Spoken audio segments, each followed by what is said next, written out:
Cuando estas cosas comiencen a suceder, erguíos y levantad vuestra cabeza, porque vuestra redención está cerca. Este es tu canal de esperanza. Bienvenidos. Para este servidor es un placer compartir con ustedes la palabra de Dios. ¿Qué está pasando en el mundo? ¿Por qué tantos vientos de guerra? ¿Qué está ocurriendo? Realmente Dios lo que quiere es llamar nuestra atención, la atención de la humanidad entera. Tu atención. ¿Por qué? Porque los días ya son finales, estamos en los últimos días de este planeta. Hace poco tiempo estuve predicando en un pueblo de unos 30,000 habitantes y en la congregación solo habían 30 miembros. Ahí usted puede sacar más o menos la cuenta del interés que hay en el mundo en cuanto a la predicación del Evangelio, en cuanto a buscar la santidad. Lo interesante es que la Biblia profetiza que en los últimos días el mundo se volverá religioso. Y usted dirá, ¿cómo va a ser, hermano Oliver? Sí, así como se lo estoy diciendo. Acompáñeme, por favor, a Apocalipsis capítulo 13, versículo 12. Dice la Santa Escritura: y ejerce toda la autoridad de la primera bestia en presencia de ella. Y noten esta parte: y hace que la tierra y los moradores de ella adoren a la primera bestia, cuya herida mortal fue sanada. ¿Pudieron notar? Toda la tierra en adoración.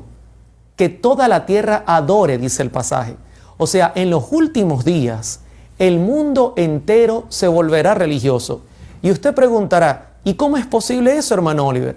Habiendo ahora mismo esa situación de que la gente no busca las cosas de Dios.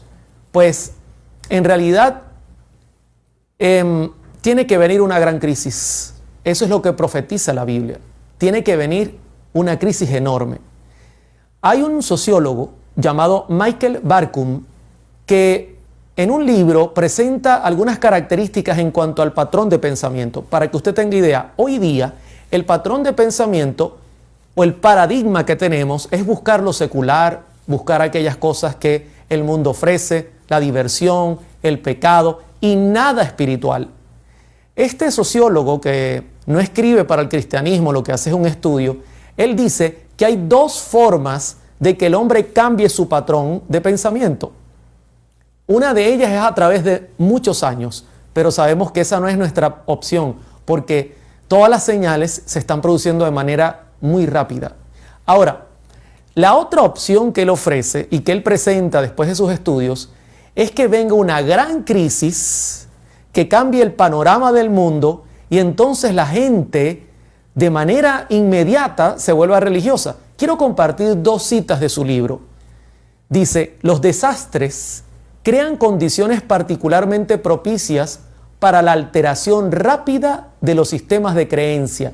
Por lo tanto, podemos decir que los desastres crean condiciones particularmente propicias para que ocurran cambios rápidos de paradigmas. En pocas palabras, los desastres, las grandes crisis, pueden crear un cambio rápido en el pensamiento. El mundo que está perdido en los pecados, que está frío, de repente se puede volver rápidamente religioso. Otra cita interesante: los desastres ofrecen circunstancias naturales inusuales para la adopción súbita de nuevas creencias. La adopción súbita de nuevas creencias. Un cambio inmediato, un cambio súbito, no que necesite mucho tiempo, sino que repentinamente una gran crisis mundial hace que el mundo se vuelva religioso, como lo presenta Apocalipsis 13. Pero quiero que noten que nuestro Señor Jesucristo, que sabía todas estas cosas, no ha hablado de señal en forma singular, sino de señales en forma plural. En Mateo 24:6 dice: y oiréis de guerras y rumores de guerras. Mirad que no os turbéis, porque es necesario que todo esto acontezca, pero aún no es el fin, porque se levantará nación contra nación y reino contra reino, y habrá pestes, hambres y terremotos en diferentes lugares. Cristo comparó las señales de su segunda venida con una mujer en proceso de parto. Cuando mi esposa dio a luz a mi hija, yo recuerdo esa noche que al romper fuente yo le preguntaba si le dolía mucho y cuán rápido venían los dolores. Al principio los dolores eran suaves y cada cierto tiempo sentía algo, pero a medida que llegaba el momento del parto, los dolores fueron más fuertes y mucho más seguidos. Así Cristo comparó las señales que vendrían de menos a más en intensidad, y no solo en intensidad, sino también una tras la otra, o sea, serían rápidas y sucesivas. Ahora, usted dirá, hermano Oliver, ¿y cuál debe ser nuestra reacción en medio de tantas cosas que están pasando en el mundo? Nosotros como cristianos, ¿qué debemos hacer?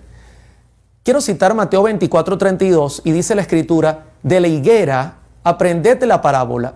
Cuando ya su rama está tierna y brotan las hojas, sabéis que el verano está cerca.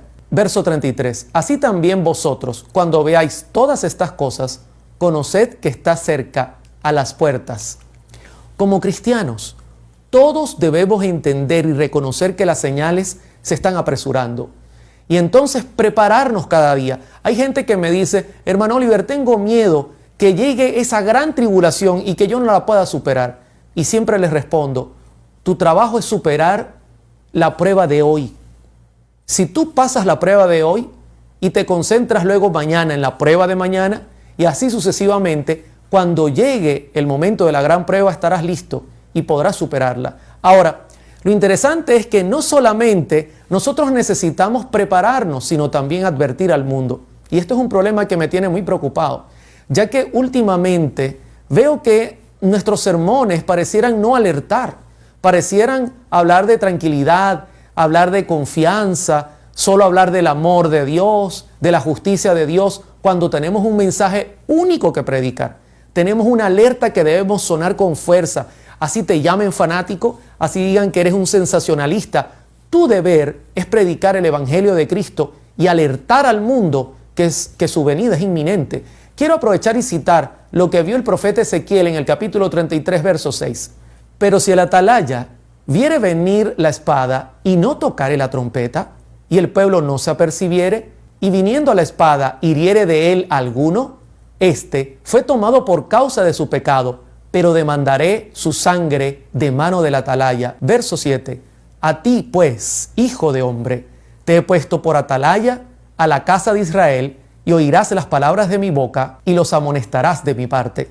Nuestra misión es alertar al mundo. Una gran tormenta se está preparando. Algo grande viene. El mundo no lo conoce. Nosotros conocemos las profecías. Se nos ha dado gran luz sobre este tema, pero la tenemos escondida bajo la cama. No la estamos predicando. Y si el mundo se pierde por nosotros no presentar esa luz, seremos culpables de juicio. Esto debemos tomarlo muy en cuenta. Ahora, aparte de esto, tenemos que ser solidarios. A medida que vengan los desastres naturales como los huracanes y las situaciones que están habiendo en el mundo, Dios nos pide que seamos cristianos, solidarios, como escribió Pablo en Hebreos capítulo 13, verso 16. No se olviden de la solidaridad y de hacer el bien, que tales sacrificios son los que agradan a Dios. El cristianismo práctico es servir, dar lo que necesita la gente, agua, comida, albergue, hospedaje. Todo esto va a ser muy necesario en los últimos días, no solamente predicar el Evangelio, sino también tener una mano ayudadora. Y nosotros somos llamados a hacer este trabajo. Ahora, en mi programa y en Facebook, mucha gente me pregunta, hermano, ¿y cuál es la señal de salir de las ciudades? Y yo respondo con una contrapregunta. ¿Y cuál es la señal de que nosotros vivamos en las ciudades? ¿Dónde tú consigues en la Biblia que Dios haya tenido ese plan? Eso no está en la Escritura. Déjame citar Génesis 2:8. Dice la Biblia, y Jehová Dios plantó un huerto en Edén, al oriente, y puso allí al hombre que había formado. El plan de Dios nunca fue que el hombre viviera en grandes ciudades, en selvas de bloque, ladrillo y cemento, nunca, lleno de humo, de smoke y de tantas cosas que se ven. El plan de Dios es que el hombre viviera en lugares abiertos, en medio de la naturaleza. Pero lamentablemente nosotros nos hemos acostumbrado a las ciudades. Ahora, tú dirás, hermano Oliver, pero si no estamos en las ciudades, ¿cómo se predicará el Evangelio allí? Fíjense que la sierva del Señor, presentando una cita bien interesante, Elena de White, dice lo siguiente: muchos tendrán que trabajar laboriosamente para ayudar a abrir el camino, pero hasta que sea posible salir. Durante todo el tiempo que permanezcan en ellas, las ciudades, deberían ocuparse activamente en el trabajo misionero, por muy limitada que sea su esfera de influencia. El único motivo que nos puede mantener en una ciudad es predicar el Evangelio. De hecho, yo vivo en una ciudad pequeña y el motivo por el cual yo estoy acá es porque manejamos una serie de emisoras que amerita mi presencia en este lugar y manejar todos los sistemas, trabajando dedicado a hacer la obra misionera. En mi esfera hago mi mayor esfuerzo.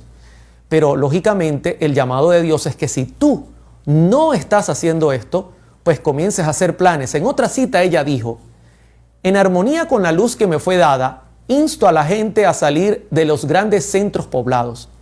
La perversidad de nuestras ciudades aumenta y cada vez resulta más evidente que los que permanezcan innecesariamente en ellas correrán el peligro de perder sus almas. Elena de White lo vio claro. Vivir hoy día en las ciudades es muy peligroso y podemos hasta perder nuestra salvación.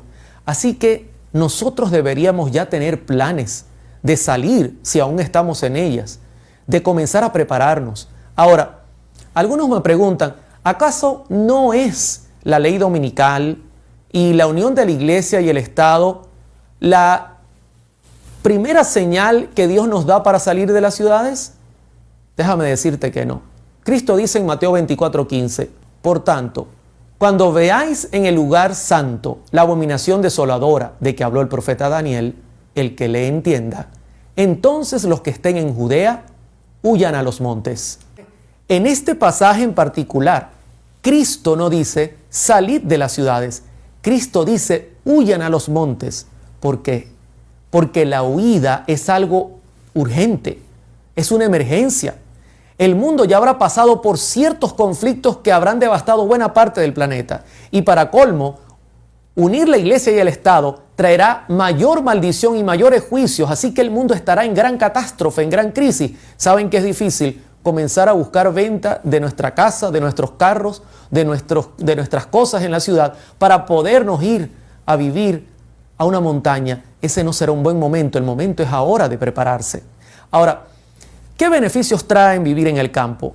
Beneficia tu salud física, beneficia tu salud espiritual. Hay aire puro, hay agua pura, hay alimentos que tú mismo puedes sembrar, inclusive en el trabajo te beneficia al trabajar la tierra. Además, estás lejos de las ciudades, que serán el foco de los juicios de Dios. Trae tantos beneficios que yo podía pasar un rato aquí bien largo contándolo. En cambio, ¿qué cosas dañinas traen vivir en una ciudad? Por supuesto, el pecado que abunda y que sobreabunda, la maldad, los asesinatos. Aparte, por ejemplo, en Venezuela hay escasez de comida en las grandes ciudades. No hay agua, hay problemas con la energía eléctrica, tantas dificultades. Hoy vemos en Puerto Rico cómo hay tantos problemas, están en crisis, no hay alimentos, no hay para dónde correr. Todo esto trae como consecuencia que los que viven en las ciudades pasarán grande molestia. Tengo amigos que viven en el campo en Puerto Rico y no ha sido lo mismo que aquellos que viven en las ciudades. Ahora, ¿cuál debería ser la manera correcta para nosotros poder salir ordenadamente? Yo te recomiendo que no lo hagas alocado. No es que vamos a salir corriendo y yo que no sé sembrar, que yo no sé de tierras, que yo no sé de nada y voy a vender todo y me meta yo en un problema. No, calma. Hay que hacer las cosas bien premeditadas. Por eso ahora tenemos tiempo de hacerlo. Y fíjate que en Lucas 14:28 Cristo dijo, porque ¿quién de vosotros, queriendo edificar una torre, no se sienta primero y calcula los gastos a ver si tiene lo que necesita para acabarla? No sea que después que haya puesto el cimiento y no pueda acabarla, todos los que lo vean comiencen a hacer burla de él, diciendo, este hombre comenzó a edificar y no pudo acabar.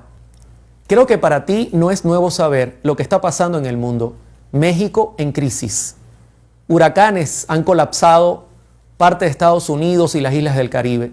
Hay vientos de guerra en el mundo. Y entonces por eso Cristo dice, calcula tu salida, prepara todo bien, piensa, busca sabiduría, pero hazlo ahora que hay tiempo. No esperes la última señal, que es la unión de la iglesia y el Estado. No, ahora es el momento. Hazlo con calma, ordenadamente, para que todo te salga bien. Dios estará bendiciendo ese esfuerzo. Hermanos, la crisis se avecina. Una tormenta terrible está por sobrecogernos. Necesitamos predicar este evangelio. Necesitamos alertar al mundo. Necesitamos decirle al mundo las verdaderas causas de todos los conflictos que están pasando, que es simplemente que se ha violado la ley de Dios, que el hombre vive en pecado, que el hombre se ha olvidado de la existencia de Dios. Ese es el verdadero motivo de todo lo que está pasando en esta tierra. Y tú y yo somos protagonistas. Necesitamos levantar la voz, llamar a las personas a arrepentirse y a prepararse, porque la venida de Cristo está muy cerca. Que Dios te bendiga y que Dios sea tu paz. Cuando estas cosas comiencen a suceder, erguíos y levantad vuestra cabeza, porque vuestra redención está cerca. Este es tu canal de esperanza. Bienvenidos.